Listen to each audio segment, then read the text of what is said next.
இன்னல் இன்சான லஃபீ குஸ்ர் என்று அல்லாஹ்வினால் அருளப்பட்ட இந்த 3 வசனங்களை கொண்ட சூறாவாகிறது குர்ஆனுடைய கருத்துக்கள் சாரங்கள் அனைத்தையும் உள்ளடக்கிய ஒரு சிறிய சூறாவாக அருளப்பட்டிருக்கின்றது. மனிதனுடைய வாழ்க்கைக்கு தேவையான அத்தனை விஷயங்களையும் அல்லாஹ் தஆலா உள்ளடக்கி இந்த சிறிய வாசகத்தை நமக்கு சொல்லி காட்டுகின்றான். இந்த சூரா இறங்கிய பின்னால் சஹாபாக்களில் 2 மனிதர்கள் சந்தித்துக் கொண்டால் ஒருவர் மற்றொருவருக்கு இந்த சூறாவை ஓதி காட்டாமல் அங்கிருந்து நகர்ந்து செல்ல மாட்டார்கள் என்பதாக குறிப்பிடப்பட்டிருக்கின்றது. ஏனென்றால் ஒருவர் மற்றொருவருக்கு செய்ய வேண்டிய கடமைகளை இந்த சூறாவில் அல்லாஹ் தஆலா உணர்த்துகின்றான். ஆகவே ஒவ்வொருவரும் இதனை சொல்லிக் காட்டக்கூடியவர்களாக மற்றவருக்கு சொல்லிக் காட்டக்கூடியவர்களாக இருந்தார்கள் சஹாபாக்கள் என்பதாக அறிவிக்கப்பட்டிருக்கின்றது. இமாம் ஷாஃபிஈ ரஹ்மத்துல்லாஹி அலைஹி அவர்கள் குறிப்பிடுகின்றார்கள், லவ் ததப்பரன் நாசு ஹாதிஹி ஸூரா லவஸஅத்துஹும், இந்த சூறாவை மனிதர்கள் சிந்திப்பார்களானால், இந்த சூறாவின் கருத்துக்களை மனிதர்கள் சிந்தித்து பார்ப்பார்களானால் அவர்களுடைய வாழ்க்கையின் எல்லா துறைக்கும் இது போதுமானதாக அமைந்திருக்கின்றது என்பதாக குறிப்பிடுகின்றார்கள். அப்படி எல்லா கருத்துக்களையும் உள்ளடக்கி அல்லாஹ் தஆலா இதிலே சொல்லி காட்டுகின்றான். வல் ஆஸ்ரி, காலத்தின் மீது சத்தியமாக என்று அல்லாஹ் தஆலா ஆரம்பிக்கின்றான்.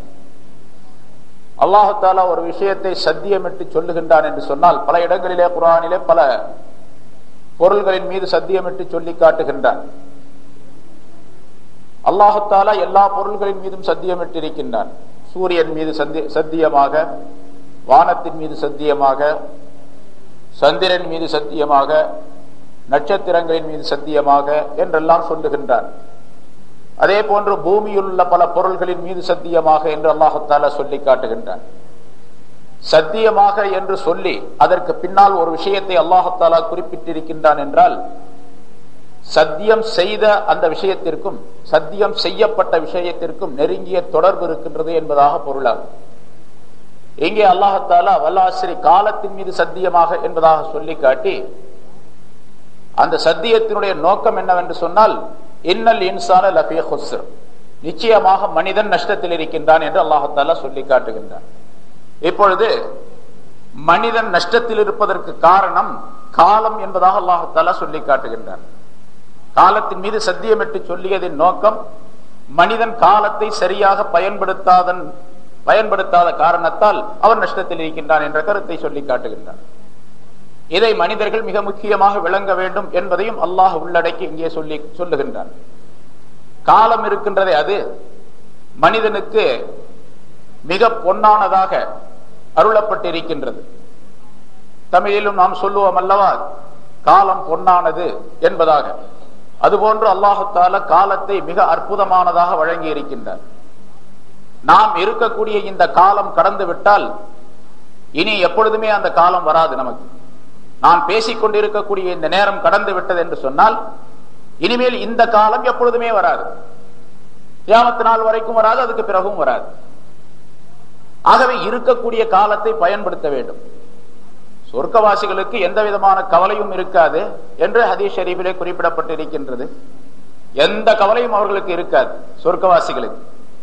ஆனால் ஒரே ஒரு கவலை இருக்குமா, ஏதாவது ஒரு நேரத்திலே தஸ்பீஹ் செய்யாமல் விடப்பட்ட வெறும் காலம் இருக்கின்றதே, அந்த காலத்தை பற்றி கவலைப்படுவார்களாம். அல்லாஹ்வை தஸ்பீஹ் செய்யாமல் திக்ர் செய்யாமல் கழிந்து விட்ட காலத்தை பற்றி கவலைப்படுவார்கள். ஆஹா, கொஞ்ச நேரம் அங்க பேசிக்கிட்டே இருந்துட்டேன், அந்த நேரத்துல தஸ்பீஹ் செஞ்சிருந்தா எனக்கு இவ்வளவு நன்மை கிடைச்சிருக்குமே, இவ்வளவு பாக்கியம் இந்த இடத்துல கிடைச்சிருக்குமே என்று கவலைப்படுவார்கள். ஏனென்று சொன்னால் ஒரு தஸ்பீஹ் செய்தால் அல்லாஹ் தஆலா அங்கே ஒரு சொர்க்கத்திலே ஒரு இடத்தை நமக்கு பதிவு செய்து வைக்கின்றான் என்று ஸல்லல்லாஹு அலைஹி வஸல்லம் அவர்கள் சொல்லுகின்றார்கள். மேராஜுக்கு போயிருந்த நேரத்திலே பல நபிமார்களை ரசூலுல்லாஹி ஸல்லல்லாஹு அலைஹி வஸல்லம் அவர்கள் சந்தித்தார்கள். நபி இப்ராஹிம் அலைஹிஸ்ஸலாம் அவர்களையும் சந்தித்தார்கள். இப்ராஹிம் அலைஹிஸ்ஸலாம் அவர்கள் சொன்னார்கள், முஹம்மது ஸல்லல்லாஹு அலைஹி வஸல்லம் அவர்களே, நீங்கள் பூமிக்கு திரும்பி சென்ற பின்னால் உங்களுடைய உம்மத்தினருக்கு என்னுடைய சலாம் சொல்லுங்கள் என்பதாக இப்ராஹிம் அலைஹிஸ்ஸலாம் அவர்கள் சொன்னார்கள். இப்பொழுது நாம் பதில் சொல்லணும். இப்ராஹிம் அலைஹிஸ்ஸலாம் சொல்லிவிட்ட சலாம் எல்லாம் கியாமத் நாள் வரைக்கும் உள்ள எல்லா முஸ்லிம்களுக்கும் தான். இப்ராஹிம் அலைஹிஸ்ஸலாம் சலாம் சொன்னாங்கன்னா நம்ம பதில் சொல்லணும். இப்போ இதுக்கு முதல்ல பதில் சொல்லியிருந்தா சரியா போச்சு. இது வரைக்கும் பதில் சொல்லல அப்படின்னு சொன்னா கேள்விப்பட்ட உடனே சலாமுக்கு பதில் சொல்லணும். பதில் சொல்றது வலைக்கும் சலாம் சொல்லக்கூடாது. ஒருத்தர் பதில் நேரடியா சலாம் சொன்னா தான் வலைக்கும் சலாம்னு சொல்லணும். ஒருத்தர் உங்களுக்கு சலாம் சொல்லி விட்டார் அப்படின்னு சொன்னா எப்படி சொல்லணும்? வலைக்க வலைஹி சலாம் அல்லது வலைக்க வலைஹிமுஸ் சலாம், உங்களின் மீதும் அவரின் மீதும் சாந்தி உண்டாவதாக, சலாம் உண்டாவதாக என்று பதில் சொல்லணும். ஆக இப்ராஹிம் அலைஹிஸ்ஸலாம் அவர்கள் நமக்கு பதில் சொல்லி சலாம் சொல்லிவிட்டு இருக்கின்றார்கள்.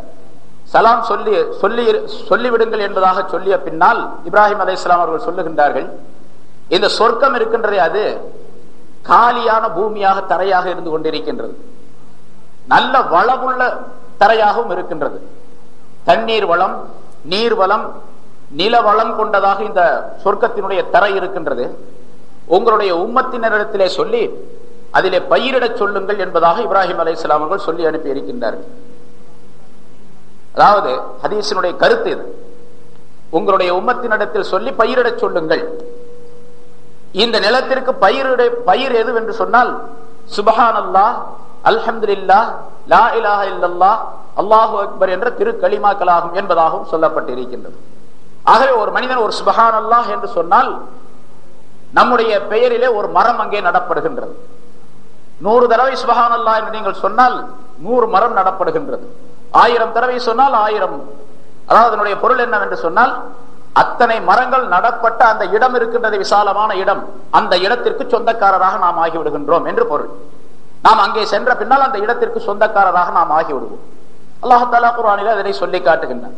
சரி, அவ்வளோ இடத்த வச்சுக்கிட்டு அவ்வளோ மரத்தை வச்சுக்கிட்டு நம்ம என்ன பண்ண போறோம் அப்படின்லாம் கேட்காதீங்க. ஏன்னா கேட்கறதுக்கு ஆள் இருக்கு. அப்படி அவ்வளோ மரத்தை வச்சுக்கிட்டு நம்ம என்ன பண்ண போறோம் அப்படின்னு அல்லாஹ் தஆலா அந்த அடியானுக்கு கொடுக்கக்கூடிய மதிப்பு, அவ்வளோ பெரிய இடத்தை தர்றான் அப்படின்னு சொன்னா ஒரு மூமினான மனிதனுக்கு, அல்லாஹ்வை zikr செய்த தஸ்பீஹ் செய்த மனிதனுக்கு அல்லாஹ் தரக்கூடிய மதிப்பை காட்டுவதற்காக வேண்டி அவ்வளவு பெரிய இடத்தை தர்றான். ஒரு சாதாரண ஒரு சின்ன மூமினுக்கு இருக்கக்கூடிய, ஒரு சாதாரணமான மூமினுக்கு இருக்கக்கூடிய ஒரு மாளிகை, அந்த மாளிகையினுடைய அளவு 60 மைல் சுற்றளவு கொண்டதாக இருக்கும் என்பதாக சொல்லப்பட்டிருக்கின்றது. ஒரு சாதாரணமான மூமினான மனிதனுக்கு அதிலே எவ்வளவு உயர்ந்து செல்லுகின்றாரோ அவ்வளவு அதிகமாக. ஏனென்றால் ஸல்லல்லாஹு அலைஹி வஸல்லம் மற்றொரு ஹதீஸிலே சொல்லி காட்டுகின்றார்கள், சொர்க்கத்துல கடைசியில போகக்கூடிய ஒரு மனிதனுடைய பெயர் எனக்கு தெரியும், ஆலயம் தெரியும் சொல்றாங்க ஸல்லல்லாஹு அலைஹி வஸல்லம். சொர்க்கத்துல கடைசியா போகக்கூடிய மனுஷன் எனக்கு தெரியும். அந்த மனிதன் என்ன பண்ணுவானா, அல்லாஹ் தஆலா நரகத்திலிருந்து அந்த மனிதனை வெளியாக்கி, அரசியல் நரகத்திலிருந்து வெளியாகி போவாங்க சில மனிதர்கள். நரகத்திலிருந்து வெளியாக்கப்பட்டு அந்த மனிதனை கொண்டு போய் சொர்க்கத்துக்கு ஓரத்துல வெளியே வச்சிருப்பான் அல்லாஹ் தஆலா. அதாவது ஆராஃப்னு ஒரு இடம் இருக்குது, சொர்க்கத்துக்கு நரகத்துக்கு இடைப்பட்ட ஒரு இடம். அந்த இடத்துல கொண்டு போய் அல்லாஹ் தஆலா வச்சிருப்பான். அவனுடைய அந்த மனிதனுடைய முகத்தை நரகத்தின் பக்கம் திருப்பி வச்சிருப்பான். சொர்க்கத்தின் பக்கம் பார்க்க முடியாத அமைப்பு அவனுக்கு ஏற்படுத்தப்பட்டிருக்கும். அப்படியே நரகத்தையே பார்த்துக்கிட்டு இருப்பான். நரக வேதனை இருக்காது, நரகத்தை பார்த்து கொண்டு இருக்கக்கூடிய ஒரு நிலை. கொஞ்ச நாள் அப்படியே பார்த்துக்கிட்டே இருந்த பின்னால அல்லாஹ்ட்ட கேட்பானா, யா அல்லாஹ், ரொம்ப காலமா இந்த நரகத்தை பார்த்துக்கிட்டே இருக்கிறேன், ரொம்ப கஷ்டமா இருக்குது, என் முகத்தை இந்த பக்கம் திருப்பி வச்சிரு, சொர்க்கத்தின் பக்கமா திருப்பி வை அப்படின்னு சொல்லிக்க. உடனே அல்லாஹ் தஆலா ஒரு மலக்கை அனுப்புவான். சொர்க்கத்தின் பக்கம் திருப்பி வச்சுட்டா வேற ஒன்னும் கேட்க மாட்டே, நீ வேற ஒன்னும் எனக்கு வேண்டியதில்லை, இந்த நரகத்தை பார்த்துக்கிட்டு இருக்கிறதே பயமா இருக்கு, கஷ்டமா இருக்கு, அதான் இப்படி திருப்பி வச்சிரு. சரி சரி, அல்லாஹ் தஆலாவுடைய உத்தரவு படிக்க அந்த மலக்கை அப்படி திருப்பி வச்சிருவார். வேற அவனா திரும்ப முடியாதா அப்படின்னு கேட்காதீங்க, திரும்ப முடியாது. அல்லாஹ் தஆலா எப்படி வச்சிருக்கானோ அப்படித்தான் அங்க நடைபெறும். ஏன்னு கேட்டா அங்க தலைகீழ நடப்போம். அதாவது தலையால் மனிதன் நடப்பான் என்று சொல்லப்பட்டு இருக்கின்றது. ஆயிஷா ரலியல்லாஹு தஆலா அன்ஹா அவர்களிடத்தில் இதை சொல்லிய பொழுது, ஸல்லல்லாஹு அலைஹி வஸல்லம் சொன்ன பொழுது, தலையில எப்படி மனுஷன் நடக்க முடியும் அப்படின்னு சொல்லி கேட்டாங்களா. உலகத்தில் இருக்கும்போது காலால் நடக்க வச்சானே அவன் தானே தலையில் நடக்க வைப்பான் அப்படின்னு. அதுவும் முடியும் அல்லாஹ் தஆலாவால். ஆக அப்படி திருப்பி வச்சிருவான் அல்லாஹ் தஆலா. கொஞ்ச காலம் அப்படி சொர்க்கத்தை பார்த்துக்கிட்டே இருப்பார். அவர் அங்க நடைபெறக்கூடிய காட்சிகள் எல்லாம் பார்த்துக்கிட்டே இருப்பார். அந்த கடைசியில கொஞ்ச நாள் கழிச்சோம்னா அல்லாஹ் தஆலாட்ட கேட்பார், யா அல்லாஹ், இந்த சொர்க்கத்தை பார்த்துக்கிட்டே இருக்கிறேன், கொஞ்சம் அந்த வாசப்படி ஓரத்திலேயாவது என்ன கொண்டு போய் வச்சிருக்கேன் அப்படின்னு சொல்லி கேட்பார். சரி, அந்த மலக்கு அதே மலக்கு திரும்பி வருவார். நீ முதல்ல சொர்க்கத்தின் பக்கம் திருப்பி வச்சா போதும்னு சொன்னி, இப்ப ஓரத்துல கொண்டு போய் வைக்க சொல்றியா? இல்ல, இது மட்டும் செஞ்சுட்டீங்கன்னா போதும், நான் இனிமேல் வேற ஒன்னும் கேட்க மாட்டேன். சரி, அதே மாதிரி அல்லாஹ்வுடைய உத்தரவுப்படி அவர் அங்க கொண்டு போய் வச்சிடும். கொஞ்ச நாள் அப்படியே இருப்பாரு. அந்த சொர்க்கத்துடைய வாசப்படியார்களே இருப்பார். உள்ள போக முடியாது இருக்கு.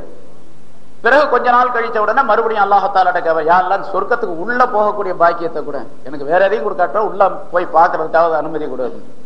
அப்புறம் அதே மலக்கு அனுப்புவான், என்ன நீ ஒண்ணு முதல்ல எனக்கு வாக்குறுதி கொடுத்தியே, நீ என்ன இப்படி செய்யறிய அப்படின்னு. இல்ல உள்ள போறதுக்கு அனுமதி கொடுத்துட்டா போதும், வேற ஒண்ணும் கேட்க மாட்டேன்.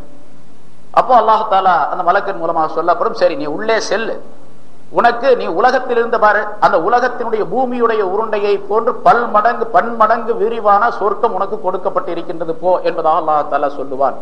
அவன் தான் அந்த ஆள் தான் கடைசியில சொர்க்கத்துக்கு போறவர் என்று ஸல்லல்லாஹு அலைஹி வஸல்லம் சொல்றாங்க. கடைசியில போறவருக்கு இந்த உலகத்தை போல பல மடங்கு என்று சொன்னா முதல்ல போனவங்களுக்கு எவ்வளவு பெருசு இருக்கும். ஆக அல்லாஹாலா மிக விசாலமான கருணை உடையவன். அதனால மனிதன் நஷ்டத்தில் இருக்கின்றான் என்று சொல்லும் பொழுது காலத்தை பயன்படுத்தாததன் காரணமாக மனிதன் நஷ்டத்தில் ஆகி விடுகின்றான். அந்த காலத்தை நம்ம பயன்படுத்தணும். ஒரு சுபஹான் அல்லாஹ் சொல்றதுக்கு நேரம் கிடைச்சுன்னா சுபஹான் அல்லாஹ் சொல்லிடணும். அந்த சுபஹான் அல்லாஹ்வுக்கு இந்த உலகத்தை போல் உள்ள எந்த பொருளும் ஈடாகாது, உலகத்தில் உள்ள எந்த பொருளும் ஈடாகாது சுபஹான் அல்லாஹ்வுக்கு. சுலைமான் அலைஹிஸ்ஸலாம் பவனி போகின்றார்கள். அவங்களுக்கு நிறைய பரிவாரங்கள் பட்டாளங்கள் இருந்தன. மனிதர்கள், ஜின்கள், ஷைத்தான்கள், பறவைகள், மிருகங்கள், இப்படி எல்லா வகையான படைகளும் அவர்களுக்கு கொடுக்கப்பட்டிருந்தன. அத்தனை பரிவாரங்களோடும் ஒரு நாள் ஏதோ ஒரு வேலையாக அல்ல ஜிஹாதுக்காக வேண்டி பவனி அப்படி போறாங்க வெளியே. அவங்களுக்கு ஒரு போர்வை கொடுக்கப்பட்டிருந்தது. அதுல ஏறி எல்லாரும் உட்கார்ந்துக்குவாங்க. இந்த படைகள் சுலைமான் அலைஹிஸ்ஸலாம் எல்லாரும் சேர்ந்து உட்கார்ந்துக்குவாங்க. காத்துக்கு உத்தரவிட்டு அது அப்படியே தூக்கிட்டு போகும். ராக்கெட் மாதிரி அப்படியே போயிட்டே இருக்கும். அல்லாஹ் தஆலா குர்ஆன்ல சொல்லி காட்டுகின்றான், ரவாஹுஹா ஷஹ்ருன், அதாவது அதனுடைய காலை பயணம் ஒரு மாதத்தினுடைய தொலை தூரம், அதனுடைய மாலை பயணம் ஒரு மாதத்தினுடைய தொலை தூரம் என்பதாக அந்த விரிப்பை பற்றி அல்லாஹ் தஆலா சொல்லி காட்டுகின்றான். காத்தை வசப்படுத்தி கொடுத்திருந்தோம் என்பதாக. அப்படி போயிட்டே இருக்கும்போது இந்த பரிவாரங்கள்லாம் போய் இப்படி வானத்துல பறந்து போயிட்டே இருக்கிறாங்க. ஒரு மலை அடிவாரத்துல ஒரு ஆபிது, பனி இஸ்ரவேலர்ல ஒரு ஆபிது உட்கார்ந்து இருந்தார். அவர் இந்த காட்சியை பார்த்துட்டு ஆச்சரியப்பட்டு, சுப்ஹானல்லாஹ், என்ன ஆச்சரியமான ஆட்சியை அல்லாஹ் சுலைமானுக்கு கொடுத்திருக்கிறான், தாவூதுடைய மகன் சுலைமானுக்கு என்ன அற்புதமான ஆட்சியை கொடுத்து விட்டான் என்று ரொம்ப ஆச்சரியப்பட்டு சொன்னார். அந்த செய்தி இவருடைய சுலைமான் அலைஹிஸ்ஸலாத்துடைய காதுல விழுந்துருச்சு. உடனே சுலைமான் அலைஹிஸ்ஸலாம் அங்க கீழே இறங்கி அந்த ஆபித் இடத்துல போனாங்க. போய் சொன்னாங்க, நீங்க சொன்னதை நான் கேட்டேன், ஆனால் ஒரு மோமினான அடியான் இஹ்லாஸான முறையில் சுப்ஹானல்லாஹ் என்று ஒரு தடவை சொல்லுவது தாவூதுடைய மகனாகிய சுலைமானாகிய எனக்கு கொடுக்கப்பட்ட ஆட்சியை விட ரொம்ப பெரியது என்பதாக சொன்னார்கள். ஏன்னு கேட்டா அந்த சுப்ஹானல்லாஹ் என்பது நிரந்தரமாக நீடித்திருக்கக்கூடியது. அல் பாக்கியாத்து ஸாலிஹாத் என்று அல்லாஹ் தஆலா சொல்லுகின்றான். நிரந்தரமாக நீடித்து நிலைத்து நிற்கக்கூடிய சவாபுடையது, நன்மை உடையது. சுலைமானுடைய ஆட்சி அழிந்து விடக்கூடியது. ஆகவே அழிந்து விடக்கூடியது நிலைத்து நிற்கக்கூடியதை விட மிக அற்பமானதுதான் என்ற கருத்தை அங்கே சுலைமான் அலைஹிஸ்ஸலாம் அவர்கள் சொல்லி காட்டுகின்றார்கள். அப்படி மனிதன் காலத்தில் ஒரே ஒரு சுப்ஹானல்லாஹ் என்று சொல்லுவது அவனுக்கு மிக அற்புதமானது. அதனால்தான் ஸல்லல்லாஹு அலைஹி வஸல்லம் அவர்கள் இந்த மூமினான மனிதர்கள் நஷ்டப்பட்டு விடக் கூடாது என்பதற்காக வேண்டி எல்லா காலத்தையும் ஜிக்ருடன் தஸ்பீஹுடன் கழிக்கக்கூடிய வழிவகைகளை ஸல்லல்லாஹு அலைஹி வஸல்லம் அவர்கள் சொல்லி தந்திருக்கின்றார்கள். தஸ்பீஹ் என்ன, அதுக்கு ஒலு வேண்டிய அவசியம் கிடையாது, அதுக்கு சுத்தமா தான் இருக்கணும் அப்படிங்கிற அவசியம் கிடையாது. அதனால தான் மாதவிடாய் வரக்கூடிய பெண்கள் கூட தஸ்பீஹ் செஞ்சுக்கிட்டே உட்கார்ந்து இருக்கணும். குர்ஆன் தான் ஓதக்கூடாது, ஹராம் அவங்களுக்கு. தஸ்பீஹ் செய்யணும். தஸ்பீஹ் எந்த நேரத்திலும் விதிவிலக்காக்கப்பட்டதல்ல. எல்லா நேரங்களிலும் தஸ்பீஹ் ஜிக்ர் உடையவனாக மனிதன் இருப்பதற்காக வேண்டி பல வழிகளை ரசூலுல்லாஹி ஸல்லல்லாஹு அலைஹி வஸல்லம் சொல்லி தந்திருக்கிறாங்க. தெருவுல நீங்க நடந்து போறீங்க, சுப்ஹானல்லாஹ் வல்ஹம்துலில்லாஹ் வலா இலாஹா இல்லல்லாஹ் அல்லாஹு அக்பர் என்ற கலிமாவை ஓதிக்கொள்ளுங்கள். கடை தெருவுல போறீங்க, அது ஷைத்தான் குடியிருக்கக்கூடிய இடம். பல்வேறு மனிதர்கள் அல்லாஹ் அல்லாத பொருளை வணங்கப்படக்கூடிய இடமாக அது இருந்து கொண்டிருக்கின்றது. ஆகவே அந்த இடத்துல அல்லாஹுவை தௌஹீதை சொல்லி காட்டக்கூடிய கலிமாவை, லா இலாஹா இல்லல்லாஹ் வஹ்தஹு லா ஷரீக லஹ் என்ற அந்த 4வது கலிமாவை ஓதிக்கொள்ளுங்கள் என்று ஸல்லல்லாஹு அலைஹி வஸல்லம் அவர்கள் சொல்லி காட்டுகின்றார். இதுவெல்லாம் அந்த நேரத்தை ஜிக்ருடைய நேரமாக கழிப்பது. தெருவிலே நடந்து செல்லக்கூடிய நேரத்தை, கடை தெருக்களிலே நடந்து செல்லக்கூடிய நேரத்தை, கடையிலே உட்கார்ந்து இருக்கும் போதும் கூட நீங்கள் ஜிக்ருடையவர்களாக இருங்கள் என்பதாக சொல்லப்பட்டு இருக்கின்றது. அந்த நேரத்தை ஜிக்ருடைய நேரமாக ஆக்கிக் கொள்வது, அதுக்கு ஒரு பெரிய சிரமம் எடுத்துக்கொள்ள வேண்டிய அவசியம் கிடையாது. அதற்கு ஒரு தனி நேரத்தை ஒதுக்க வேண்டிய அவசியம் எல்லாம் கிடையாது. இருக்கக்கூடிய நேரத்தை வாய் மூடி இல்லாமல், வீண் பேச்சு இல்லாமல் ஜிக்ருடைய நேரமாக அதனை கழிப்பது. மஸ்ஜிதிற்குள்ளே வருகின்றீர்கள், இன்ன துஆவை ஓதிக்கொள்ளுங்கள், அல்லாஹும்ம அஃப்தஹ் லி அப்வாப ரஹ்மத்திக என்ற துஆவை ஓதிக்கொள்ளுங்கள். ஜிக்ர் உடையவர்களாகவே நீங்கள் பள்ளிவாசலுக்குள்ளே நுழையுங்கள். ஜிக்ர் உடையவர்களாகவே நீங்கள் வெளியே செல்லுங்கள். அல்லாஹ் மஃப்தஹ்லி அபுவாப ரஹ்மத்திக அபுவாப ஃபதலிக என்று ரிஸ்குடைய வாசலை திறந்து விடு என்று கேட்டுக்கொண்டே வெளியே செல்லுங்கள் என்று ஸல்லல்லாஹு அலைஹி வஸல்லம் சொல்லித் தருகின்றார்கள். சிறுநீர் கழிக்க செல்லுகின்றீர்கள், அங்கே ஒரு துஆவை ஓதிக்கொள்ளுங்கள், ஷைத்தானுடைய ஊசாட்டங்கள் ஏற்படாமல் இருப்பதற்காக வேண்டி. மலம் கழிக்க செல்லுகின்றீர்கள், அங்கே துஆவை ஓதிக்கொள்ளுங்கள். வீட்டுக்குள்ளே நுழைகின்றீர்கள், அங்கே துஆவை ஓதிக்கொள்ளுங்கள். ஸல்லல்லாஹு அலைஹி வஸல்லம் சொல்லுகின்றார்கள், எவர் ஒருவர் தன்னுடைய வீட்டுக்குள்ளே பிஸ்மில்லாஹிர் ரஹ்மானிர் ரஹீம் என்று அல்லாஹ் தஆலாவுடைய பெயரை சொல்லி லா ஹவ்ல வலா குவத்த இல்லா பில்லாஹ் என்ற கலிமாவை சொல்லி உள்ளே நுழைகின்றாரோ, பிறகு உள்ளே நுழைந்த பின்னால் சாப்பிட வேண்டிய நிலை ஏற்பட்டால் சாப்பிடும் பொழுது பிஸ்மில்லாஹ் சொல்லி சாப்பிடுகின்றாரோ, அந்த மனிதரை பார்த்து ஷைத்தான் தன்னுடைய சகாக்களை கூப்பிட்டு சொல்லுகின்றான், இன்று இரவு இந்த வீட்டிலே நமக்கு தங்குவதற்கு இடம் கிடையாது, வாருங்கள் போய்விடலாம் என்று ஷைத்தான் தன்னுடைய சகாக்களோடு வெளியேறி விடுகின்றான். எவர் ஒருவர் வீட்டுக்குள்ளே நுழையும் பொழுது இப்படி சொல்லாமல், சாப்பிடும் பொழுதும் அல்லாஹ்வுடைய பெயரை சொல்லாமல் சாப்பிட்டு விடுகின்றாரோ, அப்பொழுது ஷைத்தான் தன்னுடைய சகாக்களிடத்தில் சொல்லுகின்றான், இன்று இரவில் தங்குவதற்கு இந்த வீட்டிலே நமக்கு இடம் கிடைத்து விட்டது, தாராளமாக தங்கலாம் என்பதாக சொல்லி ஷைத்தான் தன்னுடைய கூட்டத்தாரோடு அங்கே தங்கி விடுகின்றான் என்பதாக ஸல்லல்லாஹு அலைஹி வஸல்லம் அவர்கள் சொல்லுகின்றார்கள். எனவே ஜிக்ர் என்பது அது அல்லாஹ்விடத்தில் நன்மை கிடைப்பது மட்டுமல்ல, இந்த உலகத்தில் தீமைகள் ஏற்படாமல் பாதுகாக்கப்படுவதற்கும் அது ஜிக்ர் காரணமாக ஆகின்றது என்பதை நபி அவர்கள் அங்கே குறிப்பிடுகின்றார்கள். ஆக இப்படி எல்லா நிலைகளும் எல்லாருக்கும் தெரிஞ்ச விஷயம் தான், அது கொஞ்சம் உணர்வு அந்த சிந்தனையை தூண்டுவதற்காக வேண்டி சொல்லப்படக்கூடிய விஷயம். ஆக மனிதன் காலத்தை நஷ்டப்படுத்துவதன் காரணமாக, காலத்தை சரியாக பயன்படுத்தி கொள்ளாததின் காரணமாக நஷ்டமாக இருக்கின்றான் என்ற கருத்தை அல்லாஹ் தஆலா தெரியப்படுத்துகின்றான். அதனால்தான் காலத்தை சிந்தித்து பார்க்க வேண்டும். எப்படி இந்த காலத்தை அல்லாஹ் தஆலா படைத்தான், சென்ற காலத்தை சிந்தித்து பார்க்க வேண்டும். நபி ஆதம் அலைஹிஸ்ஸலாம் முதலாக இதுவரைக்கும் உள்ள காலம் எப்படி கழிந்திருக்கின்றது, நல்லவர்களுக்கு எப்படி காலம் கழிந்தது, தீயவர்களுக்கு எப்படி காலம் கழிந்தது, இந்த காலத்திலே அல்லாஹ்வுடைய கட்டளைகளை ஏற்றுக்கொண்டவர்கள் எப்படி வாழ்ந்தார்கள், அல்லாஹ்வுடைய கட்டளைக்கு மாறு செய்தவர்கள் எப்படி வீழ்ந்தார்கள் என்பது பற்றி சிந்திக்க வேண்டும். ஒவ்வொரு நபிமாருடைய வாழ்க்கை சரித்திரத்தையும் சிந்திக்க வேண்டும். நபி ஆதம் அலைஹிஸ்ஸலாம் எப்படி வாழ்ந்தார்கள், அவருடைய வாழ்க்கையின் நிலை என்ன, அந்த காலம் எப்படி இருந்தது. நபி இப்ராஹிம் அலைஹிஸ்ஸலாம் அவருடைய காலத்திலே நம்ரூத் இருந்தான். கட்டளையை ஏற்றுக்கொண்டவர்கள் எப்படி வாழ்ந்தார்கள், கட்டளை ஏற்றுக்கொள்ளாத அந்த நம்ரூதும் அவனை சார்ந்தவர்களும் எப்படி அழிவுக்குள்ளானார்கள் என்பதை சிந்திக்க வேண்டும். அப்படி சிந்திக்கும் பொழுது நாம் நஷ்டத்திலிருந்து தப்பித்துக் கொள்ள முடியும். இதே போன்று ஒவ்வொரு நபிமாரையும் சிந்திக்க வேண்டும் என்ற கருத்தையும் அல்லாஹ், நபிமாருடைய காலத்தையும் சிந்திக்க வேண்டும் என்பதையும் அல்லாஹ் தஆலா சொல்லி காட்டுகின்றான். மூசா அலைஹிஸ்ஸலாம் அவர்களுக்கு சொல்லியதாக குர்ஆனிலே அல்லாஹ் சொல்லி காட்டுகின்றான், வஸக்கிர்ஹும் பிஅய்யாமில்லாஹ், அல்லாஹ்வுடைய நாள்களை பற்றி இவர்களுக்கு நீர் உபதேசம் செய்வீராக, சொல்லி காட்டுவீராக என்று அல்லாஹ் சொல்லுகின்றான். அல்லாஹ்வுடைய நாள்கள், காலம் என்பது அல்லாஹ்வை சேர்ந்தது. லா தசுப்பு தஹர, ஸல்லல்லாஹு அலைஹி வஸல்லம் சொல்லுகின்றார், காலத்தை திட்டாதீர்கள். இன்ன தஹர ஹுவல்லாஹ், காலம் என்பது அல்லாஹ் தான். அல்லாஹ் தான் காலத்தை படைச்சான். அதே காலம் என்பது அல்லாஹ் தான். அதனால காலத்தை திட்ட, நாசமா போன காலம் இப்படி வந்திருக்கு, பஞ்ச காலம் வந்துருச்சு, நாசமா போச்சு என்று சொல்லுகின்றார்கள் அல்லவா. குறிப்பாக பெண்களிடத்தில் அந்த பழக்கம் இருக்குது, அதை திட்டாதீர்கள் என்று ஸல்லல்லாஹு அலைஹி வஸல்லம் சொல்லுகின்றார்கள். ஆகவே காலம் அல்லாஹ்வினால் கொடுக்கப்பட்ட அற்புதமான நியாமத்து, மிக அற்புதமான நியாமத்து. அந்த நியாமத்தை நாம் பயன்படுத்திக் கொள்ளவில்லை, ஆனால் நஷ்டவாரிதான் என்பதை அல்லாஹ் தஆலா சொல்லி காட்டுகின்றான். சரி, வல் அஸ்ரி என்று சொன்னால் காலம், மூன்று காலத்தையும் குறிக்கும். கடந்த காலம், நிகழ்காலம், இனிமேல் வரக்கூடிய காலம். எத்தனையோ காலம், காலத்தினுடைய எத்தனையோ சூழ்நிலைகள் மாறுபடக்கூடிய நிலையிலே காலங்கள் வந்து கொண்டிருக்கின்றன, நாம் பார்க்கின்றோம். நம்முடைய வயதிலே நாம் பார்த்து இருக்கின்றோம். இதே போன்று இன்னும் எத்தனையோ சூழ்நிலை, மாறுபட்ட சூழ்நிலையிலே காலங்கள் வரும். அந்த காலத்தை எல்லாம் சிந்தித்து பார்க்க வேண்டும் என்பதையும் அல்லாஹ் இங்கே சொல்லி காட்டுகின்றான். ஆக அல் அஸ்ர் என்று சொன்னால் மூன்று காலத்தையும் குறிக்கும். இன்னொரு கருத்து, அல் அஸ்ர் என்று சொன்னால், காலம் என்று சொன்னால் அந்த காலம் என்று பொருள் செய்கின்றார்கள் முஃபஸ்ஸிரீன்கள். வல் அஸ்ரி என்று சொன்னால் அந்த காலத்தின் மீது சத்தியமாக. முதல்ல சொன்னது பொதுவா காலத்தின் மீது சத்தியமாக, இப்பொழுது சொல்றது அந்த காலத்தின் மீது சத்தியமாக. எந்த காலம்? ரசூலுல்லாஹி ஸல்லல்லாஹு அலைஹி வஸல்லம் அவர்கள் இந்த பூமியில வாழ்ந்திருந்தாங்களே அந்த 63 ஆண்டுகள், அந்த காலத்தின் மீது சத்தியமாக. இந்த உலகம் தோன்றிய காலத்திலிருந்து இனிமேல் கியாமத் நாள் வரைக்கும் அப்படிப்பட்ட ஒரு காலம் இந்த உலகத்திலே இனிமேல் வராது, அதுக்கு முதலும் கிடையாது. ரசூலுல்லாஹி ஸல்லல்லாஹு அலைஹி வஸல்லம் இந்த பூமியில இருந்த காலத்தை போன்று ஒரு காலம் இந்த உலகத்தில் வரவே முடியாது.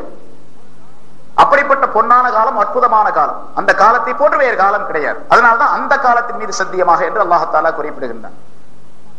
குர்ஆன்ல ஸல்லல்லாஹு அலைஹி வஸல்லம் அவர்களை பற்றி சிராஜம் முனீரா, பிரகாசிக்கும் சூரியனாக நபியே உம்மை நாம் அனுப்பி இருக்கின்றோம் என்று ஒரு இடத்தில் சொல்லுகின்றான். பிரகாசிக்கும் சூரியன், சிராஜுங்கிறதுக்கு விளக்குன்னு அர்த்தம். ஆனா அந்த இடத்துல குர்ஆனுடைய முஹாதரா படிக்கு பழக்கப்படி சிராஜ் என்பதற்கு சூரியன். இந்த இடம் தவிர இப்பொழுது சிராஜன் முனீரா என்ற இந்த இடத்தை தவிர வேறு 3 இடங்களிலே சிராஜ் என்ற வார்த்தை வருகின்றது. அந்த 3 இடத்திலையும் சூரியனை பத்தி தான் அல்லாஹ் தஆலா சொல்றான். அதனால இந்த இடத்திலும் சூரியன் என்று வைப்பதுதான் பொருத்தமான அர்த்தம் என்பதாக உலமாக்கள் குறிப்பிட்டிருக்கின்றார்கள். ரசூலுல்லாஹி ஸல்லல்லாஹு அலைஹி வஸல்லம் அவர்களே சூரியன் என்பதாக சொல்லுகின்றனர். எப்படிப்பட்ட சூரியன்? பிரகாசிக்கும் சூரியன், குளிர்ச்சி தரக்கூடிய சூரியன் என்பதாக அதற்கு சொல்லப்பட்டிருக்கிறது. அது நீண்ட விளக்கத்தை கொண்டது. சுருக்கமாக அந்த காலம் என்பதற்காக இந்த விளக்கத்தை சொல்லி காட்டுகின்றேன். ரசூலுல்லாஹி ஸல்லல்லாஹு அலைஹி வஸல்லம் அவர்கள் எப்பொழுது இந்த உலகத்திலே தோன்றினார்களோ அப்பொழுது சூரியன் உதயமாகிவிட்டது என்று பொருள். அப்ப அப்படின்னா அதுக்கு முதல்ல உள்ள காலம் ஆதம் அலைஹிஸ்ஸலாத்துல இருந்து ஸல்லல்லாஹு அலைஹி வஸல்லம் காலம் வரைக்கும் சூரியன் உதயமாகல, இருட்டா இருந்ததுன்னு அர்த்தம். ஆதம் அலைஹிஸ்ஸலாம் முதலாக ரசூலுல்லாஹி ஸல்லல்லாஹு அலைஹி வஸல்லம் அவர்கள் வரைக்கும் உள்ள காலம் ஒரு இரவு, ஒரே ஒரு இரவு. ரசூலுல்லாஹி ஸல்லல்லாஹு அலைஹி வஸல்லம் அவர்கள் பிறந்தது முதல் இறக்கக்கூடிய காலம் வரைக்கும் 63 ஆண்டுகள் வரைக்கும் இந்த உலகம் சூரியனை கொண்டதாக இருந்தது. சூரியனுடைய ஒளிமயமான தன்மையை கொண்டதாக இருந்தது, ஒளியை கொண்டதாக இருந்தது. எப்பொழுது நபி ஸல்லல்லாஹு அலைஹி வஸல்லம் அவர்கள் இந்த உலகத்தை விட்டு மறைந்து விட்டார்களோ உடனே இருட்டு உண்டாகிவிட்டது. இனிமேல் கியாமத் நாள் வரைக்கும் இரவு தான், ராத்திரி தான். ஆக இந்த உலகம் முழுவதுமே தோற்றுவிக்கப்பட்ட காலத்திலிருந்து கியாமத் நாள் வரைக்கும் 2 இரவுகளையும் ஒரு பகலையும் கொண்ட காலம். அந்த ஒரு பகல் எவ்வளவு? 63 ஆண்டுகள் தான் ஒரு பகல். மீதி எல்லா காலம் ராத்திரி, இரவு தான். ஆகவேதான் ரசூலுல்லாஹி ஸல்லல்லாஹு அலைஹி வஸல்லம் அவர்கள் பகல் காலத்திலே இந்த உலகத்திலே இருந்தார்கள். மீதி எல்லா காலமும் இரவு காலம் என்ற காரணத்தால் முந்திய நபிமார்கள் எல்லாம் நட்சத்திரங்களை போன்றவர்கள். முந்தின நபிமார்கள் எல்லாம் நட்சத்திரங்களை போன்றவர்கள். 1,00,000 நபிமார்கள் நட்சத்திரங்களாக இருக்கின்றார்கள். நட்சத்திரங்கிறது உலகம் பூராச்சுக்கும் வெளிச்சம் தராது, ஒரு குறிப்பிட்ட இடத்துக்கு மட்டும்தான் வெளிச்சம் தரும். அத போல ஒவ்வொரு நபிமாரும் குறிப்பிட்ட ஒரு ஊருக்கு மட்டும், ஒரு இடத்திற்கு மட்டும், ஒரு பகுதிக்கு மட்டும் நபியாக இருந்தார்கள். இவங்க சூரியனாக இருக்கின்ற காரணத்தால் உலகம் முழுவதும் சூரியனுடைய வெளிச்சம் தெரிவதை போன்று ஆலம் முழுவதுக்கும் நபியாக ஆக்கப்பட்டார்கள். சிராஜன் முனீரா என்ற கருத்து, அதுக்கு நிறைய விளக்கங்கள் இருக்கின்றன. சுருக்கமாக ஒரே ஒரு விளக்கம் உங்களுக்கு இந்த காலத்தை பற்றி சொல்லுவதனால். அதே போன்று ஸல்லல்லாஹு அலைஹி வஸல்லம் அவர்கள் எப்பொழுது வஃபாத் ஆகிவிட்டார்களோ, இந்த உலகத்தை விட்டு பிரிந்து விட்டார்களோ, அப்பொழுது உடனே இரவு உண்டாகிவிட்டது. சூரியன் மறைந்து விட்டது, இரவு உண்டாகிவிட்டது. இனிமேல் கியாமத் நாள் வரைக்கும் இரவு தான். அதனாலதான் சஹாபாக்களை பார்த்து ரசூலுல்லாஹி ஸல்லல்லாஹு அலைஹி வஸல்லம் சொல்றாங்க, அஸ்ஹாபி கன்னுஜூம், என்னுடைய சஹாபாக்கள் நட்சத்திரங்களை போன்றவர்கள் அப்படின்னு சொல்றாங்க. ஏன்னா ராத்திரி காலத்தில் நட்சத்திரம் தான் இருக்கும், சூரியன் இருக்காது. சூரியன் இருக்கக்கூடிய காலம் அந்த ஒரு காலம் தான், 63 ஆண்டுகள் மட்டும்தான். சரி, இவர்கள் நட்சத்திரங்கள். அதே போன்று அந்த நபிமார்கள் ஸல்லல்லாஹு அலைஹி வஸல்லம் அவர்களுக்கு முன்னால் உள்ள நபிமார்கள் தான் நட்சத்திரங்கள்ங்கிறதுக்கு என்ன அர்த்தம், எந்த ஹதீஸ் ஆதாரம் என்று கேட்டால் ஸல்லல்லாஹு அலைஹி வஸல்லம் சொல்றாங்க, உலமா உம்மத்தி காம்பியாய் பனி இஸ்ராயீல், என்னுடைய உம்மத்திலே உள்ள உலமாக்கள் ஆலிம்கள் பனி இஸ்ரவேலர்களுடைய நபிமார்களுக்கு ஒப்பானவர்கள் என்பதாக சொல்லிக்க. இவங்க நட்சத்திரம் சொன்னா அவங்களும் நட்சத்திரம். ஆக ரசூலுல்லாஹி ஸல்லல்லாஹு அலைஹி வஸல்லம் இந்த உலகத்தில் இருந்த காலம் இருக்குதே, அதுதான் பகல் காலம். மீதி எல்லா காலமும் இரவு காலம் தான். 63 ஆண்டுகளை தவிர 2 பகல்கள், 2 இரவுகள், ஒரு பகலை கொண்ட காலம் தான் இந்த துனியா. ஆக அந்த காலம் வல் அஸ்ரி, அந்த காலத்தின் மீது சத்தியமாக என்று சொல்ல ஸல்லல்லாஹு அலைஹி வஸல்லம் அவர்கள் இந்த உலகத்தில் வாழ்ந்த அந்த காலத்தின் மீது சத்தியமாக மனிதன் நஷ்டத்தில் இருக்கின்றான். ஒரு உயர்வான காலத்தை அல்லாஹ் தஆலா சொல்லி காட்டி மனிதனுடைய நஷ்டத்தை இங்கே விளக்குகின்றான். இது ஒரு அர்த்தம். வல் அஸ்ரி என்று சொன்னால் மற்றொரு கருத்து. மூன்றாவது ஒரு அர்த்தம், அசுருடைய நேரத்தின் மீது சத்தியமாக. 5 காலம் இருக்குது, 5 தொழுகை, அதுல அசுருடைய தொழுகை இருக்குது இல்லையா, அந்த அசுருடைய தொழுகையின் மீது சத்தியமாக, அந்த நேரத்தின் மீது சத்தியமாக அப்படின்னாரு. ஏன் அசுர மட்டும் அல்லாஹ் தஆலா சொல்றான் வைக்கணும் அப்படின்னு கேட்டா, அல்லாஹ் தஆலா குர்ஆன்ல ஒரு இடத்துல சொல்றான், ஹாஃபிது அலஸ் ஸலவாத்தி வஸ்ஸலாத்தில் உஸ்தா, 5 தொழுகைகளின் மீது நீங்கள் பேணுதலாக இருங்கள், கண்காணிப்பாக இருங்கள், நடு தொழுகையின் மீதும் நீங்கள் பேணுதலாக இருங்கள் என்று அல்லாஹ் தஆலா சொல்லுகிறார். அந்த நடு தொழுகை எது என்பதிலே கருத்து வேறுபாடுகள் இருக்கின்றன. 10 விதமான அபிப்பிராயங்கள் இருக்கின்றன இமாம்களிடத்தில். அந்த 10ல ரொம்ப முக்கியமான அபிப்பிராயம், பலரால் தெரிவிக்கப்படக்கூடிய அபிப்பிராயம் அசுருடைய தொழுகை என்பதால். ஏனென்றால் ஹந்தக் போர் நேரத்திலே ஸல்லல்லாஹு அலைஹி வஸல்லம் அவர்களுக்கு அசுருடைய தொழுகை தவறிவிட்டது. ஹந்தக் அகழ் போருடைய நேரத்திலே அந்த அசருடைய தொழுகை தவறிவிட்டதின் காரணமாக ரசூலுல்லாஹி ஸல்லல்லாஹு அலைஹி வஸல்லம் அவர்கள் இந்த முஷ்ரிக்குகளுடைய, குஃபார்களுடைய கபர்களிலே அல்லாஹ் தஆலா நரக நெருப்பை நிரப்புவானாக என்று லானத் செய்தார்கள். அசருடைய தொழுகையை அவர்களின் காரணமாக தவறிவிட்டது, அவருடைய கபர்களிலே நெருப்பை நிரப்புவானாக என்று ஸல்லல்லாஹு அலைஹி வஸல்லம் அவர்கள் பத்ஆ செய்தார்கள். ஸல்லல்லாஹு அலைஹி வஸல்லம் அவர்கள் பத்வா செய்ய ரஹ்மத்துல் ஆலமீனாக இருக்கக்கூடியவர்கள் பத்வா செய்கின்றார்கள் என்று சொன்னால் அந்த தொழுகை தவறிவிட்டது மிக முக்கியமான ஒரு தொழுகை தவறிவிட்டது என்ற காரணத்தினால் ஸல்லல்லாஹு அலைஹி வஸல்லம் அவர்கள் அப்படி லானத்து செய்தார்கள். எனவே அந்த முக்கியமான தொழுகை அதுதான் ஸலாத்துல் உஸ்தாவாக இருக்க முடியும், நடுத்தொழுகையாக இருக்க முடியும் என்பதாக கருதி இப்படி பல கருத்துக்களை சொல்லி காட்டுகின்றார்கள். ஆகவே அந்த அஸ்ருடைய தொழுகை மிக முக்கியமான தொழுகையாக இருக்கின்ற காரணத்தால் அந்த தொழுகையின் மீது சத்தியமாக, அந்த நேரத்தின் மீது சத்தியமாக மனிதன் நஷ்டத்தில் இருக்கின்றான் என்று அல்லாஹ் தஆலா சொல்லி காட்டுகின்றான். இப்படி இன்னும் பல்வேறு கருத்துகள் இருக்கின்றன. ஆக மனிதன் நஷ்டத்தில் இருப்பது இந்த காலத்தை, நேரத்தை பயன்படுத்தாததின் காரணமாக என்பதை அல்லாஹ் தஆலா தெளிவுபடுத்துகின்றான். இன்னல் இன்சான லஃபீ ஹுஸ்ர், மனித இனம் அனைத்தையும் அல்லாஹ் தஆலா சேர்த்து இன்னல் இன்சான என்று சொன்னால் நிச்சயமாக மனிதர்கள் அனைவருமே, ஒரு ஆளு கூட பாக்கி கிடையாது, எல்லாருமே நஷ்டத்தில் தான் இருக்கிறாங்க. பிறக்கக்கூடிய மனிதர்கள் அனைவருமே நஷ்டத்தில் இருக்கின்றார்கள் என்று அல்லாஹ் தஆலா பொதுப்படையாக சொல்லிவிட்டு லஃபீ ஹுஸ்ரின், மிக நஷ்டத்தில் இருக்கின்றார்கள் என்பதாக உறுதியிட்டு சொல்லி காட்டுகின்றான். லஃபீ, அந்த ஃபீ ஹுஸ்ரின் அப்படின்னா நஷ்டத்தில் இருக்கிறான்னு அர்த்தம். லஃபீ ஹுஸ்ரின் ஒரு லாம போட்ட உடனே நிச்சயமா நஷ்டத்தில் இருக்கிறான்னு அர்த்தம். முன்னால ஒரு நிச்சயம், இன்ன அப்படின்னா அது ஒரு நிச்சயம், உறுதி. உறுதியாக மனிதனாகிறவன் உறுதியாக நஷ்டத்தில் இருக்கின்றான், நிச்சயமாக நஷ்டத்தில் இருக்கின்றான் என்று இரண்டு விதமான அழுத்தம் கொடுக்கப்பட்டிருக்கின்றது அந்த வாசகத்தில்.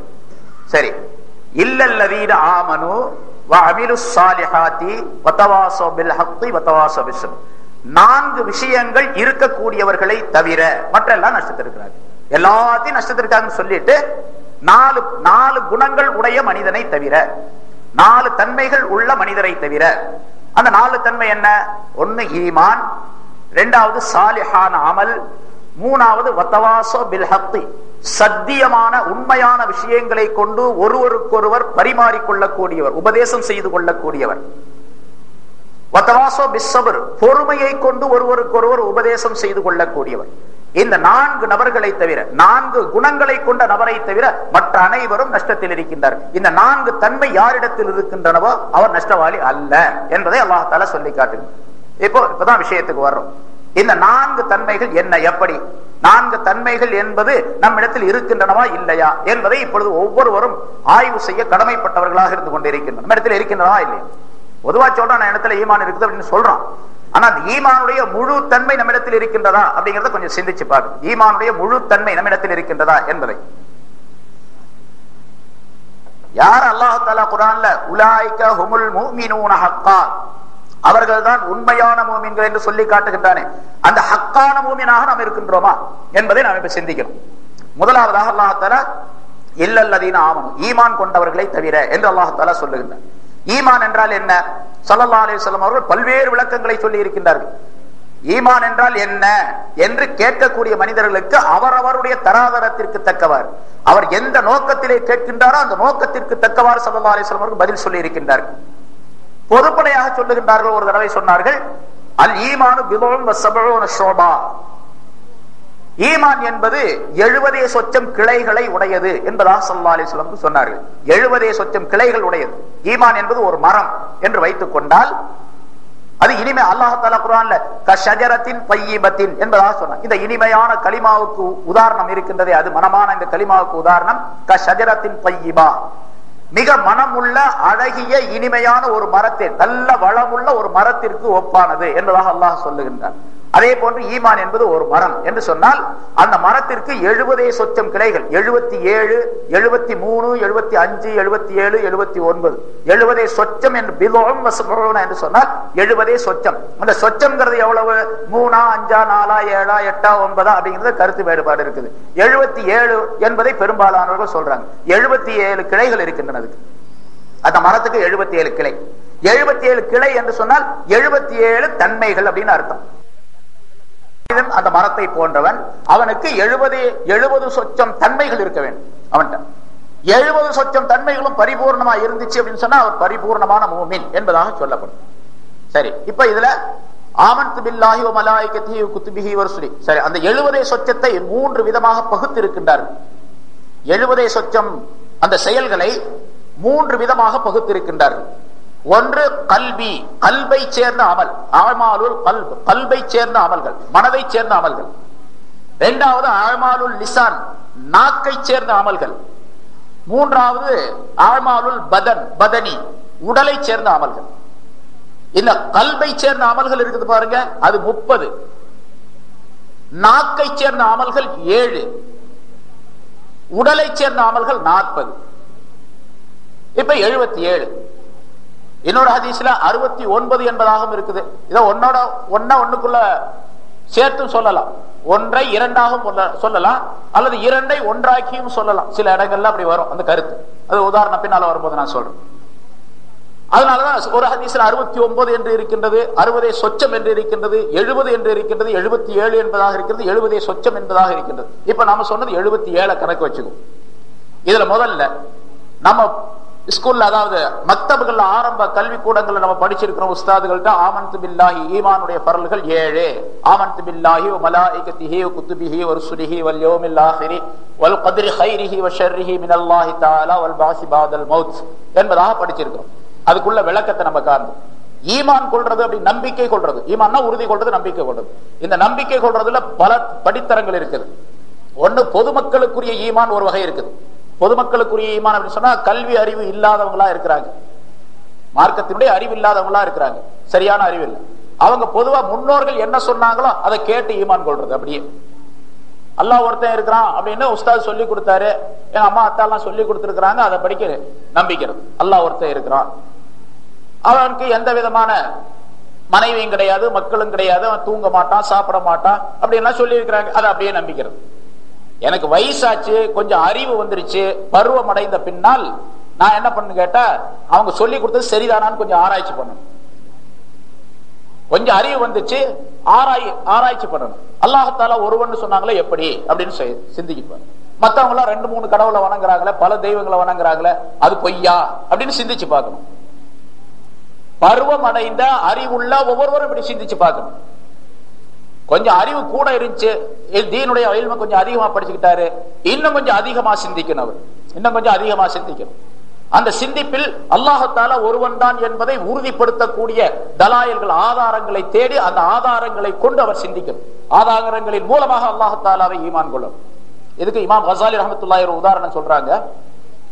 ஒரு வீட்டுல, தூரமாக இருக்கக்கூடிய ஒரு வீட்டுல ஒரு மனுஷன் இருக்கிறான், ஜயிதுங்கிற ஒருத்தர் இருக்கிறான், உள்ள அந்த வீட்டுக்குள்ள இருக்கிறான். ஜயிது அந்த வீட்டுக்குள்ள இருக்கிறானா அப்படின்னு தெரிகிறதுக்கு 3 விதமான வழிகள் இருக்கின்றன. ஜயிதுங்கிறவன் அந்த வீட்டுல இருக்கிறானா அப்படிங்கிறதுக்கு 3 விதமான வழிகள். நான் இங்க உட்கார்ந்துக்கிறேன், ஒரு ஆளை போய் அனுப்பி அந்த வீட்டுல ஜயிது இருக்காரான்னு பார்த்துட்டு வான்னு சொல்றேன். அவன் போய் பார்த்துட்டு வந்து, ஆமா ஜயிதுங்கிறவன் அந்த வீட்டுல இருக்கிறான் அப்படின்னு என்கிட்ட வந்து சொல்றான். இப்ப நான் நம்பிக்கிறேன். இதுதான் பொதுமக்களுடைய ஈமான். அல்லாஹ் இருக்கிறான் அப்படின்னு சொல்லி இருக்கிறாங்க, நான் நம்பிக்கிட்டேன். ஜயிது இருக்கிறான்னு சொன்னதை நம்பிக்கிட்டேன். 2வது வகை என்னன்னு கேட்டா, நானே அங்க போறது, அந்த வீட்டுக்கிட்ட போறேன். வீட்டுக்கு பக்கத்துல போன உடனே அந்த ஜயிதுடைய குரல், அவனுடைய சத்தம் உள்ள இருந்து கேக்குது. ஜயிதுடைய சத்தம் அந்த வீட்டுக்குள்ள இருந்து கேக்குது. வீட்டுக்குள்ளேயே நான் போகாம வெளியே இருந்துட்டு, ஜயிது இருக்கிறான், சத்தம் கேக்குது இல்ல அப்படின்னு சொல்லிட்டு நான் வந்துட்டேன். இதை போன்று சில ஆதாரங்களை கொண்டு, சில தலாயில்களை கொண்டு அல்லாஹ்தாலாவை விளங்குறது தன்னுடைய அறிவை வைத்து. மனிதன் பருவம் அடைந்த உடனே இந்த வானத்தை பார்க்கிறான், பூமியை பார்க்கிறான், மற்ற பொருள்களை பார்க்கிறான். இந்த பொருள்கள்லாம் ஒரு சிருஷ்டிகர்த்தா, படைக்கக்கூடிய ஒருவன் இல்லாமல் உண்டாகாது என்ற இந்த தெளிவான வெளிப்படையான இந்த ஆதாரங்களை வைத்து அல்லாஹ் இருக்கிறான் அப்படின்னு தெரிஞ்சுக்கிறாங்க. இது அந்த ஜயிதை வீட்டுக்கிட்ட போய் விளங்குறத போல. இந்த வெளிப்படையான சத்தத்தை கேட்ட உடனே, இந்த ஆதாரங்களை பார்த்த உடனே, வானம் பூமி இதையெல்லாம் பார்த்த உடனே அல்லாஹ் இருக்கிறான் அப்படின்னு விளங்கிறது. இதே போல 2வது தரத்தை போன்று. 3வது, இவன் போறவன் வீட்டு கதவை தட்டி வீட்டுக்குள்ளேயே போறான். வீட்டுக்குள்ள போகும்போது அங்க பல நபர்கள் இருக்கிறாங்க, ஒருத்தர் இல்ல, பல நபர்கள் இருக்கிறாங்க. ஆனா இவன் யாரை தேடி போறானோ அந்த நபரும் அங்க இருக்கிறார், அந்த ஜயிதுங்கிறவனும் உள்ள இருக்கிறான். இப்ப உள்ள போய் ஜயித கண்ணால பாக்குறான். ஆனா பல நபர்களுக்கு மத்தியில பாக்குறான் அந்த ஜயித. இந்த 3வது தரத்துல உள்ளதுதான் உலமாக்களுடைய ஈமானை.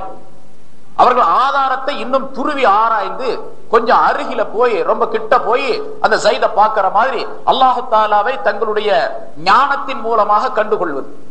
ஞானத்தின் மூலமாக வெளிப்படையா பார்க்க முடியாது, அல்லாஹ் தான் பார்க்க முடியாது உலகத்துல. அதனால ஞானத்தின் மூலமாக அல்லாஹ்வுடைய நிலையை கண்டுகொள்வது, அல்லாஹ் இருக்கிறான் அப்படிங்கிறது தெளிவாக தெரிஞ்சு. இது முந்தினதை விட, 2வதை விட ரொம்ப உயர்வானது. சரி, அந்த பல நபர்களுக்கு மத்தியில ஜயித் இருக்கிறான் அப்படிங்கிற ஜயிது கிட்ட போய், அவன் அருகில் போய் அந்த ஜைதை தெளிவாக காணக்கூடிய ஒரு தன்மையை உண்டாக்கி கொள்வது, அது விலாயத்தில் ரொம்ப உயர்ந்த அந்தஸ்து உள்ளவர்கள். முன்னால சொன்ன அந்த விலாயத்துடையவர்கள் சொல்லிட்டு அந்த மாதிரி உயர்ந்த அந்தஸ்தில் தங்களுடைய மனதை பரிபக்குவப்படுத்தி அந்த ஞானத்தை பெற்றுக் கொள்ளக்கூடியவர்கள் ஜைதை தெளிவாக கண்டுகொள்வதை போன்று அல்லாஹ்வை கண்டுகொள்ளுகின்றார்கள் தங்களுடைய மனோசக்தியின் மூலமாக. அதை விட ஒரு உயர்வான ஈமான் இன்னும் தெளிவாக ஜைதுக்கு அருகிலே நன்றாக கிட்டே போய் அமர்ந்து அவன் அருகிலேயே போய் அமர்ந்து அவனுடன் உரையாடி அவன் இருக்கக்கூடிய நிலையை அப்படியே முழுமையாக தெரிந்து கொள்ளக்கூடிய ஒரு தன்மையும் உண்டு சிலருக்கு. வீட்டுக்குள்ள போறதுலயே 3 வகை. அவர்கள் யாரு சொன்னா அவங்கதான் நபிமார்கள். நபிமார்கள் அப்படி ஜைதுடன் எப்படி நெருக்கமாக இருந்து அவனுடைய முழுமையான சூரத்துகளையும் அந்த வடிவங்களையும் தெரிந்து கொள்ளுகின்றார்களோ அவர்களை போன்று நபிமார்கள் அல்லாஹ்வை தெரிந்து கொள்வார்கள். ஆக ஈமான் கொள்வதில் இப்படி பல படித்தரங்கள் இருக்கின்றன. நாம் ஓரளவு அல்லாஹ் இந்த உலகத்துடைய இந்த பொருள்களை எல்லாம் வைத்து ஆய்வு செய்து அல்லாஹ்வை தெரிந்து கொள்வதற்கு அது ஈமான் உறுதிப்படுவதற்கு காரணமாக. அப்படி ஆய்வு செய்து நாம் தெரிந்து கொள்ள வேண்டும். நம்ம எல்லாம் அறிவாளிகள் தான். எப்பொழுது பருவம் அடைந்து விட்டோமோ அப்பொழுது அறிவு என்பது நமக்கு முதிர்ச்சி அடைந்து விடுகின்றது. ஓரளவு பக்குவப்பட்ட அறிவாக ஆக்கப்பட்டு விடுகின்றது. அந்த அறிவின் மூலமாக இந்த உலக பொருள்களை எல்லாம் பார்த்து நாம் அல்லாஹ் தஆலா இருக்கின்றான் என்பதாக தெரிந்து கொள்ள வேண்டும். அதனால்தான் அஷ்ஹது அல்லா இலாஹ இல்லல்லாஹ் என்று சொல்லுகின்றோம். அஷ்ஹது நான் சாட்சி சொல்லுகின்றேன். நல்லா கவனிக்கணும். அஷ்ஹது நான் சாட்சி சொல்லுகின்றேன், அல்லா இலாஹா வணக்கத்திற்கு தகுதியானவன் எவரும் கிடையாது இல்லல்லாஹ் அல்லாஹ்வை தவிர அப்படின்னு சாட்சி சொல்றோம். சாட்சி சொல்றதுனா எதுக்கு சொல்றது? ஷஹாதத்து. ஷஹாதத்துனா எதுக்கு சொல்றது? கண்ணால பார்த்ததை சாட்சி சொல்றதுக்கு தான் சாட்சின்னு பேரு. கண்ணால பார்க்காம ஒருத்தன் சாட்சி சொன்னா பொய் சாட்சி சொல்றான்னு அர்த்தம். கண்ணால பார்க்காததுக்கு சாட்சினே பேரு கிடையாது. கண்ணால பார்க்கறதுக்கு தான் சாட்சின்னு பேரு. இப்ப நம்ம என்ன சொல்றோம்? அஷ்ஹது அல்லா இலாஹ இல்லல்லாஹ் வ அஷ்ஹது அன்ன முஹம்மதுர் ரசூலுல்லாஹ்னு சொல்றோம். கண்ணால பார்த்ததை போல சாட்சி சொல்றோம். அல்லாஹ்வை நம்ம பார்த்தோமா? நம்ம பார்க்காம எப்படி அல்லாஹ் இருக்கிறான்னு சொல்றோம்? லா இலாஹ இல்லல்லாஹ் வஹ்தஹு லா ஷரீக லஹு அப்படின்னு சொல்றோம். அல்லாஹ் தான் பார்க்கவே இல்லையே, நம்ம பார்க்காம எப்படி சாட்சி சொல்றோம்? பார்க்காம சொன்னா பொய் சாட்சி ஆயிடுமே. எப்படி சொல்றான் இப்போ அப்படின்னு கேட்டா, இந்த வானம் பூமி உள்ள இந்த பொருள்கள் எல்லாம், வானம் வானத்தில் உள்ள பொருள்கள், பூமி பூமியில் உள்ள பொருள்கள் அனைத்துமே அல்லாஹ் ஒருவன் இருக்கின்றான் என்பதற்கு நாம் எப்படி அல்லாஹ்வை கண்ணால் கண்டால் உறுதியாகுமோ அதே போன்று இந்த பொருள்கள் எல்லாம் உறுதியாகி காட்டிக் கொண்டு இருக்கின்றன அல்லாஹ் இருக்கின்றான் என்பது. ஆகவே ரசூல் அல்லாஹு தஆலா உண்டு என்பதற்கு அவனை நேரடியாக பார்க்க வேண்டிய அவசியம் இல்லை. அவனால் படைக்கப்பட்ட பொருள்கள் அனைத்தும் சாட்சிகளாக இருந்து கொண்டிருக்கின்றன. அதை பார்க்கிறது அல்லாஹ்வை பார்க்கிறத போலதான். அதே போல ரசூலுல்லாஹி ஸல்லல்லாஹு அலைஹி வஸல்லம் அவர்களை நாம் பார்க்கவில்லை, பார்க்காமே அஷ்ஹது அன்ன முஹம்மதுர் ரசூலுல்லாஹ்னு சொல்றோம். எப்படி சொல்றோம்? ரசூலுல்லாஹி ஸல்லல்லாஹு அலைஹி வஸல்லம் அவர்கள் இந்த பூமியில் இருந்தார்கள் என்பதற்கு வழி வழியாக வந்த தொடர், அவர்களுடைய மொழிகள், அவருடைய ஹதீஸ்கள் நமக்கு ஆதாரங்களாக, அந்த ஹதீஸை அறிவித்தவர்கள் ஆதாரங்களாக, ஆதார புருஷர்களாக, பிறகு அதற்கு முன்னால் உள்ளவர்கள், அவர்களுக்கு முன்னால் இமாம் புகாரி ரஹ்மத்துல்லாஹி அலைஹி தங்களுடைய கிதாபிலே தங்களுடைய புகாரியிலே ஒரு ஹதீஸை பதிவு செய்திருக்கின்றார்கள் என்று சொன்னால் அந்த ஹதீஸை யாரிடத்திலிருந்து கேட்டார்கள்? அவர் யாரிடத்திலிருந்து கேட்டார்? அவர் யாரிடத்திலிருந்து கேட்டார்? அவர் யாரிடத்திலிருந்து கேட்டார் என்று ஸல்லல்லாஹு அலைஹி வஸல்லம் அவர்கள் வரைக்கும் அங்கே ஹதீஸாக போய் சேருகிறது. அதற்கு பேர் தான் இஸ்னாத் என்பதாக சொல்லுவோம், அறிவிப்பாளரின் தொடர் என்பதாக. அந்த தொடரை நாம் கியாமத் நாள் வரைக்கும் தொடர்ந்து வருவதின் காரணமாக ஸல்லல்லாஹு அலைஹி வஸல்லம் அவர்களை நேரிலே பார்ப்பதை போன்றுதான். அல்லாஹ் தஆலாவும் ரசூலும் பொய் சொல்ல மாட்டார்கள் என்று ஈமான் கொண்டு இருக்கின்றோம். பொய் சொல்ல மாட்டார்கள் என்ற அடிப்படையில் அல்லாஹ்வின் ரசூலையும் நேரில் கண்டதை போன்றே நாம் சாட்சி சொல்லுகின்றோம். அஷ்ஹது அல்லா இலாஹ இல்லல்லாஹ் அஷ்ஹது அன்ன முஹம்மதுர் ரசூலுல்லாஹ் என்பதாக.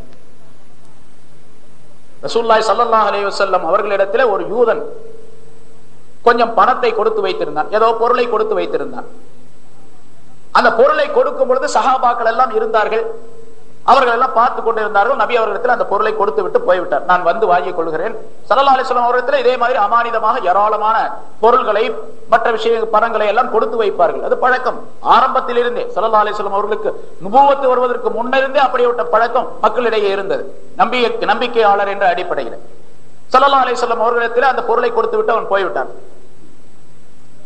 பிறகு அந்த யூதன் ஸல்லல்லாஹு அலைஹி வஸல்லம் அவர்களை சோதிப்பதற்காக இதனை செய்கின்றான். யாருமே இல்லாத சமயத்தில் ரசூலுல்லாஹி ஸல்லல்லாஹு அலைஹி வஸல்லம் அவர்கள் தனிமையாக இருந்த ஒரு நேரத்திலே வந்து, நான் அன்று தங்களிடத்தில் கொடுத்த அந்த பொருளை கொடுங்கள் என்பதாக கேட்டார். நபி அவர்கள் கொடுத்து விட்டார்கள், வாங்கி கொண்டு போய்விட்டார். ஆனால் அந்த நேரத்தில் நபி அவர்கள் அந்த யூதனிடத்தில் திருப்பி கொடுத்த நேரத்தில் யாருமே பார்க்கல. பிறகு சஹாபாக்கள் எல்லாம் கூடி இருக்கக்கூடிய நேரத்தில் திரும்ப அதே யூதன் வந்து நபியே முகமதே, அந்த பொருளை நான் கொடுக்குறேன் அன்னைக்கு அந்த பொருளை திருப்பி கொடுங்க அப்படின்னு கேட்டேன். என்னப்பா அன்னைக்கு தான்ப்பா வாங்கிட்டு போயிட்டேப்பா, நேத்த முந்தானா நீ வாங்கிட்டு போயிட்டே அப்படின்னு சொன்னாங்க. இல்ல இந்த பாருங்க, உங்க முன்னாலதான் எல்லா சஹாபாக்களை பார்த்து சொன்னா, உங்க முன்னாலதான் நான் கொடுத்தேன் அன்னைக்கு, இப்ப வந்து கேட்கிறேன் இல்லங்கிறாரு, இவ்வளவு பெரிய பொய்யரா இருக்காரு அப்படின்னு சொல்லி ரசூலுல்லாஹி ஸல்லல்லாஹு அலைஹி வஸல்லம் மீது குற்றம் சுமத்துறோம். ரசூலுல்லாஹி ஸல்லல்லாஹு அலைஹி வஸல்லம் அவர்களுக்கு ஒரு திகைப்பு ஏற்பட்டது. யா அல்லாஹ், என்ன இது ஒரு சோதனை என்பதால். நான் உங்கள்கிட்ட பொருளை கொடுக்கும் போது இங்க எல்லாம் பார்த்துக்கிட்டு இருந்தாங்க, திரும்ப வாங்கும் போதும் யாருமே பார்க்கல. அதனால நீங்க பொருளை என்ன என்கிட்ட கொடுக்கல, நான் வாங்கவும் கிடையாது, நீங்க கண்டிப்பா பொருளை இல்ல நான் கொடுத்துட்டேன் அப்படின்னு சொல்லி. ரசூலுல்லாஹி ஸல்லல்லாஹு அலைஹி வஸல்லம் பொய் சொல்ல மாட்டாங்க அப்படிங்கிறது எல்லாத்துக்கும் தெரியும், சஹாபாக்களுக்கும் தெரியும். அந்த அளவுக்கு நம்பிக்கை ஸல்லல்லாஹு அலைஹி வஸல்லம் எவ்வளவு மஹப்பத் இருந்தது என்பது நமக்கு சொல்ல வேண்டியது இல்லை. சஹாபாக்களுக்கெல்லாம் கடுமையான கோபம். ஸல்லல்லாஹு அலைஹி வஸல்லம் கொடுத்துட்டேன்னு சொல்றாங்க, இவன் இல்லங்கிறான். உடனே பலரும் எந்திரிச்சாங்க, எல்லாரையும் உட்கார சொன்னாங்க ஸல்லல்லாஹு அலைஹி வஸல்லம். உமர் ரலியல்லாஹு கடுமையான கோபம் அடைஞ்சாங்க. அந்த நேரத்துல அபூபக்கர் சித்தீக் ரலியல்லாஹு தஆலா அவர்களுக்கும் கடுமையான கோபம். உடனே அபூபக்கர் சித்தீக் ரலியல்லாஹு தஆலா அவர்கள் எழுந்து சொன்னார்கள், யா ரசூலல்லாஹ், நீங்க அன்னைக்கு பொருளை கொடுக்கும்போது நான் பார்த்தேன், திருப்பி வாங்கிட்டு போயிட்டான் அப்படின்னாங்க. திரும்ப அவன் கொடுத்த பொருளை திருப்பி கொடுக்கும். அவனுக்கு யூதனுக்கு இப்ப அதிர்ச்சி, இவர் எங்கேயாவது மறைஞ்சு பார்த்துருப்பாரோ, ஒரு சமயம் ஒளிஞ்சு வேற இடத்துல உட்கார்ந்து இருப்பாரோ, நம்ம வாங்கும் போது நம்ம அவரை பார்க்கல போல இருக்குது அப்படின்னு நினைச்சுக்கிட்டு சொன்ன உடனே அவன் யூதன் என்ன பண்ணா, நீங்க பாத்தீங்களா அப்படின்னு சொல்லி கேட்டான். அவன் நான் பார்த்துட்டு கொடுக்கும்போது நான் பார்த்தேன் அப்படின்னு சொன்னாங்க. உடனே ஓடி போயிட்டான், ஆளே போயிட்டான். போன பிறகு அபூபக்கர் சித்தீக் ரலியல்லாஹு தஆலா அவங்களை கூப்பிட்டு ஸல்லல்லாஹு அலைஹி வஸல்லம் கேட்டாங்க, அபூபக்கரே என்ன இது வேலை, அன்னைக்கு நான் அவன்கிட்ட கொடுக்கும் போது யாருமே இல்லை, இங்க நீ பார்த்ததாக சொல்றீங்களா, எப்படி பார்த்ததாக சொல்றீங்க? யார சொல்ல, நீங்க பொய் சொல்ல மாட்டீங்க அப்படிங்கறது எனக்கு தெரியும், நீங்க பொய் சொல்லுவீங்களா? இல்ல நான் பொய் சொல்ல மாட்டேன். பொய் சொல்ல மாட்டீங்க அப்படிங்கறது எங்களுக்கு தெரியும் இல்லையா? தெரியும். இந்த விஷயம் என்ன, இதை விட அற்புதமான ஒரு பெரிய பாரதூரமான விஷயத்தை நீங்க எங்கள்கிட்ட கொண்டு வந்து சொன்னீங்க, அப்போ நாங்க நம்பி இருக்கிறோம். அந்த விஷயத்துல நீங்க பொய் சொல்ல மாட்டீங்கன்னு நம்பி இருக்கும் போது இந்த விஷயத்திலயா நீங்க பொய் சொல்ல போறீங்க? அல்லாஹ் ஒருத்தன் இருக்கிறான் அப்படின்னு சொல்லிட்டு எங்கள்கிட்ட வந்து சொன்னீங்க, நாங்க அல்லாஹ் பார்க்கவும் இல்ல ஒண்ணும் இல்ல, நீங்க சொன்னதை வச்சு அல்லாஹ் நாங்க நம்பணும். அதே மாதிரி ஆகிரம் இருக்குது, கியாமத் இருக்குது, கபருடைய வேதனை இருக்கு, அது இருக்குது, இது இருக்குது அப்படின்னு சொல்லிட்டு ஆகிரத்தை பற்றி உள்ள விஷயங்களை எல்லாம் இதை விட எவ்வளவோ பாரதூரமான விஷயத்தை நீங்க சொல்லி இருக்கிறீங்க, அதையெல்லாம் நாங்க நம்பி இருக்கும் போது இவன்கிட்ட பொருள் கொடுத்தேன் அப்படின்னு சொல்றதா நாங்க நம்பாம இருக்க போறோம்? அதை எப்படி நாங்க அதவே பார்க்காம நம்பணும், இதை எப்படி பார்க்காம நம்பாம இருக்க முடியும்? அல்லாஹ் தஆலாவை நம்புறோம். இப்படிப்பட்ட ஈமான் நம்மிடத்தில் இருக்கணும். வெறுமனே நம்முடைய உஸ்தாது சொல்லி கொடுத்தாரு, நம்முடைய அம்மா அப்பா சொல்லி கொடுத்தாங்க அப்படிங்கறதுனால மட்டும் ஈமான் கொண்டவர்களாக இருக்கக்கூடாது. அந்த ஈமான் கொஞ்ச நாள்ல கீழே விழுந்துரும், பலம் இழந்து போயிடும். பலமான ஈமான் வேணும் அப்படின்னு சொன்னா ஆதாரங்களை வைத்து தெளிவு பெறக்கூடிய ஈமான் நம்மிடத்தில் இருக்கணும் அப்படிங்கறத நம்ம ஞாபகத்தில் வச்சுக்கணும். இரண்டாவதாக ஆமன்து பில்லாஹ், அல்லாஹ் தஆலாவை கொண்டு ஈமான் கொண்டேன் என்று நாம் சொல்லுகின்றோம். அல்லாஹ்வை கொண்டு ஈமான் கொண்டேன் அப்படின்னு சொன்னா அல்லாஹ் ஒருத்தன் அப்படின்னு மட்டும் நம்மளால பத்தாது. அல்லாஹுக்கு ரெண்டு தன்மை இருக்கு, ஜாத்து சிஃபாத் அப்படின்னு சொல்லிட்டு. ஜாத்துன்னு சொன்னா இந்த ஃபிகர், அதாவது உள்ளவை. அல்லாஹ் உருவம் இல்லாதவன், ஆனா அவனுக்கு ஒரு ஜாத்து உண்டு. அது எப்படி இருக்குன்னு சொல்ல முடியாது. அல்லாஹுக்கு கை இருக்கு, ஆனா கை எப்படி இருக்குன்னு அந்த தன்மைகள்லாம் தெரியாது. கண்ணு இருக்கு, காது இருக்கும் அப்படின்னு சொன்னா அதனுடைய தன்மைகள் எப்படி இருக்குன்னு சொல்ல முடியாது. கண்ணு இருக்குது, காது இருக்குது அப்படின்னு சொல்லலாமே தவிர நம்மளை போல கண்ணு இருக்குது, காது இருக்குது அப்படின்லாம் சொல்லக்கூடாது. கற்பனையும் செய்யக்கூடாது. நம்மை போன்று இருக்குது அப்படின்னு கற்பனை செய்யக்கூடாது. ஆக அல்லாஹ் தஆலாக்கு ஒரு ஜாத் இருக்குது. அந்த ஜாத்து அதுதான் அல்லாஹ் என்பது. அந்த ஜாத்துக்கு பேர் தான் அல்லாஹ். ஜாத்தை தவிர அவனுக்கு சில சிஃபத்துகள் இருக்குது, தன்மைகள். அது 99 திருநாமங்கள், அஸ்மாஉல் ஹுஸ்னா அப்படின்னு சொல்றோம். ஜாத் இருக்கிறதுனால தான் அந்த சிஃபாத் இருக்க முடியும். ஆக ஜாத்தையும் ஈமான் கொள்ளணும், சிஃபாத்துகளையும் ஈமான் கொள்ளணும். அல்லாஹ் தஆலாவுடைய ஜாத் இருக்குதுன்னு மட்டும் ஒருத்தர் ஈமான் கொண்டுட்டு அல்லாஹ் தஆலா கஃபாரா இருக்கிறான், சத்தாரா இருக்கிறான், கரீமா இருக்கிறான், ஜப்பாரா இருக்கிறான், கஹாரா இருக்கிறான் அப்படிங்கிற அந்த 99 திருநாமங்கள்ல ஏதாச்சும் ஒன்ன மறுக்கிறாரு அல்லது பலதை மறுக்கிறாரு அப்படின்னு சொன்னா அவர் ஈமான் கொண்டவராக ஆக மாட்டார். அல்லாஹ் தஆலா ரொம்ப கிருபையாளனா இருக்கிறான். இல்ல அல்லாஹ்க்கு எங்க கிருபை இருக்குது அப்படின்னு ஒருத்தன் சொன்னா அல்லாஹ் கிட்ட ஈமான் இல்லைன்னு அர்த்தம். ஆக சிஃபாத்துகளையும் ஈமான் கொள்ளணும். ஜாத்தை எப்படி ஈமான் கொள்றோமோ அதே மாதிரி சிஃபாத்துகளையும் ஈமான் கொள்ளணும். சரி, இப்ப அந்த ஜாத் இருக்குது பாருங்க, அல்லாஹ் தஆலாவுடைய ஜாத் என்ற அந்த உள்ளமைன்னு தமிழ்ல சொல்லலாம். அதாவது இருக்கக்கூடிய பொருள் அப்படின்னு அர்த்தம். அது அழியாது எப்பொழுதுமே, ஆதி முதல் அந்தம் வரைக்கும் அப்படியே இருக்கக்கூடிய பொருள். அவனுக்கு ஆரம்பமும் இல்லை, முடிவும் இல்லை. எப்பொழுது தோன்றினான் என்று சொல்லவும் முடியாது. அவனுக்கு இனிமேல் அழிவு என்பது உண்டா? அதுவும் கிடையாது. லா அஸல் வலா அபத், ஆரம்பமும் கிடையாது, முடிவும் கிடையாது என்ற நிலையில் உள்ளவன் தான் அல்லாஹ் என்பவன். ஆக அல்லாஹ் என்ற அந்த ஜாத் இருக்குது பாருங்க, அது கதீம், பூர்வீகமானது. அவனுக்கு அசல் என்பது கிடையாது, அசல் என்பது கிடையாது, ஆதி என்பது கிடையாது, ஆரம்பம் என்பது கிடையாது. அவன் பூர்வீகமானவன். எந்த காலத்திலிருந்து இருக்கிறான் அப்படி எல்லாம் சொல்லக்கூடாது. எந்த காலத்தில் இருக்கிறான், எதிலிருந்து இருக்கிறான் அப்படிங்கறதெல்லாம் கிடையாது. எப்பொழுதுமே உள்ளவன் அவன். அதனால அவனுக்கு பேர் கதீம், பூர்வீகமானவன் அப்படின்னு. அல்லாஹுவை தவிர மீதி உள்ள எல்லா பொருள்களும் ஆலம் என்ற இந்த பிரபஞ்சம் முழுவதும் விஞ்ஞானிகளால் இன்னும் கண்டுகொள்ளப்படவில்லை. இந்த ஆலம் என்பதை, இந்த பிரபஞ்சம் யூனிவர்சல் என்று சொல்லப்படக்கூடிய இந்த பேரண்டத்திற்குள்ள உள்ள எல்லையே இன்னும் கண்டுகொள்ளவில்லை விஞ்ஞானிகள். எவ்வளவோ தூரம் அவனுடைய அறிவு போயிடுச்சு. ஆனா இந்த யூனிவர்சலுடைய எல்லை எங்க இருக்குது அப்படின்னு கண்டுகொள்ள என்ன. அதுக்கு மேல 7 வானம் இருக்குது, லௌஹ் இருக்குது, கலம் இருக்குது, அர்ஷ் இருக்குது, குர்சி இருக்குது என்றெல்லாம் சொல்லப்பட்டு இருக்கின்றது. வானம்ங்கிறது இந்த யூனிவர்சலுக்குள்ள கிடையாது, அது அதுக்கு அப்பால் உள்ளது, அதற்கு அப்பால் உள்ளது. அப்படித்தான் நம்ம கணக்கு போடணும். ஏன்னு கேட்டா இந்த யூனிவர்சல் என்பதை, இந்த பேரண்டத்தை பற்றி உள்ள விஷயங்களை விஞ்ஞானிகள் நமக்கு சொல்லி காட்டுகின்றார்கள். இதுவெல்லாம் பல கோலங்களுடையது, பல கேலக்சிகளுடையது, பல ஆலங்களுடையது என்பதாக சொல்லப்பட்டு இருக்கின்றது. ஆக இந்த ஆலம் என்ற இந்த பிரபஞ்சம், ஆலம் என்று சொன்னால் மாசிவல்லா, அல்லாஹ்வை தவிர மீதி உள்ள எல்லா பொருள்களும் ஹாதிஸ், புதிதாக படைக்கப்பட்டவை. அல்லாஹ் ஒருவன் மட்டும்தான் கதீம், பூர்வீகமான. குன்து கன்சம் மஹ்ஃபியா, இந்த விஷயங்கள்லாம் சொல்றது ரொம்ப கம்மியா இருக்கும். ஆலிம்கள் வராங்க, அவங்க ஏதாச்சும் அந்த நோக்கத்துக்கு சில நேரங்களில் சொல்லிட்டு போயிடுவாங்க. இது சொல்றது அநேகமா கம்மியா இருக்கும்னு நான் நினைக்கிறேன். அதனால கொஞ்சம் கூர்ந்து கவனிச்சிங்க அப்படின்னு சொன்னா, ஈமான் அப்படின்னா என்னன்னு அப்படின்னு விளங்கிக்கிறது. அல்லாஹ்வை பற்றி ஈமான் கொள்றதுன்னா என்ன அப்படிங்கிறது. ஆக அல்லாஹு தஆலா ஸல்லல்லாஹு அலைஹி வஸல்லம் சொல்றாங்க, அல்லாஹு தஆலா சொன்னதாக, குன்து கன்சம் மஹ்ஃபியா, நான் மறைக்கப்பட்ட மறை பொருளாக இருந்தேன். குன்து கன்சம் மஹ்ஃபியா ஃபஅஹ்பப்து அன் உஅரஃப, நான் அறியப்பட வேண்டும் என்று விரும்பினேன். அதாவது என்னை பற்றி மக்லூகாத்துகள் அறிந்து கொள்ள வேண்டும் என்று விரும்பினேன். ஃபஅஹ்பப்து அன் உஅரஃப ஃபഖலக்துல் ஹல்க, ஆகவே இந்த படைப்பினங்களை படைத்தேன் என்று அல்லாஹ் தஆலா சொல்லுவதாக ஸல்லல்லாஹு அலைஹி வஸல்லம் அவர்கள் சொல்லி காட்டுகின்றார்கள். எனவே அல்லாஹ் தஆலா கதீமானவன், அவனை தவிர மீதி உள்ளவை அனைத்தும் புதியதாக படைக்கப்பட்டவை. சரி, இப்பொழுது கதீமான அந்த அல்லாஹ் தஆலா புதிதாக படைக்கப்பட்ட இந்த ஆலம் என்ற பிரபஞ்சத்திற்குள்ள எந்த இடத்திலையும் கிடையாது. அல்லாஹ் தஆலா கிடையாது. அல்லாஹ் தூண்ல இருக்கிறான், துரும்புல இருக்கிறான், அரிசில இதுல அரிசின் மீது சமமாகி விட்டான் அப்படின்னு அல்லாஹ் தஆலா அலல் அர்ஷிஸ்தவா அப்படின்னு சொல்றான். மூமினான மனிதனுடைய கல்பு இருக்குதே, அது அல்லாஹ் தஆலாவுடைய சிம்மாசனம் அப்படின்னு ஸல்லல்லாஹு அலைஹி வஸல்லம் சொல்றாங்க. அப்படின்னா என்ன அர்த்தம்? அல்லாஹ் தஆலாவுடைய அந்த ஸாத் இருக்குது பாருங்க, அது எங்க இருக்கணுமோ அங்க இருக்குது. எங்க இருக்கணுமோ அது அங்கேதான் இருக்குது. அதை விட்டு வேறு இடத்திற்கு இந்த ஹாதிஸான, இந்த புதிதாக படைக்கப்பட்ட இந்த பேரண்டத்திற்குள்ள, இந்த ஆலம் என்ற பிரபஞ்சத்திற்குள்ள எந்த இடத்திலும் வர முடியாது. அல்லாஹ் தஆலா எந்த இடத்துக்கும் வர முடியாது. பிறகு அல்லாஹ் தஆலாவுடைய குத்ரத்தும், அல்லாஹ் தஆலாவுடைய இல்மும், அவருடைய இல்மும் குத்ரத்தும் எல்லா இடத்திலும் சார்ந்து இருக்கின்றன. அவருடைய இல்மும் குத்ரத்தும் இருக்குது, அவருடைய அறிவும் அவருடைய ஆற்றலும். நான் இந்த இடத்துல இருக்கிறேன் அப்படின்னு சொன்னா, என்னுடைய இந்த நிலையை, என்னுடைய உடலில் இருக்கக்கூடிய ஒவ்வொரு அணுவையும் அல்லாஹ் தஆலா அறிந்திருக்கின்றான் என்று பொருள். நான் எப்படி பேசுறேன், இப்ப என்னுடைய வயிற்றுக்குள்ள இருக்கிறது, என்னுடைய குடலுக்குள்ள இருக்கிறது யாருக்குமே தெரியாது, அல்லாஹ் தஆலாவுக்கு தெரியும்.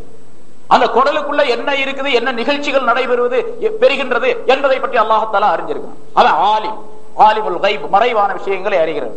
ஆக அல்லாஹ் தஆலாவுடைய இல்மு இந்த ஆலம் என்ற பிரபஞ்சத்தினுடைய ஒவ்வொரு அணுவின் மீதும் சார்ந்து இருக்கின்றது.